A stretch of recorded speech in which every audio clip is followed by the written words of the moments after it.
पाणी येत असते घरात. पाणी येत असते ना.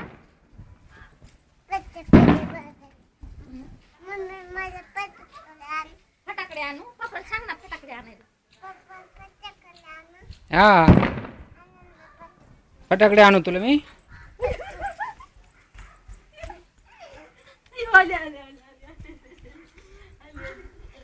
आले, आले, आले.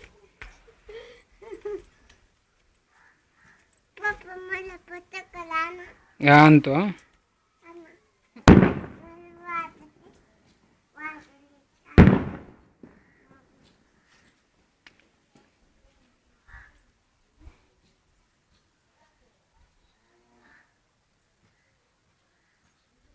इकडे बघा, इकडे बघ बाई. चला दीदी इकडे बघ. चल चल इकडे.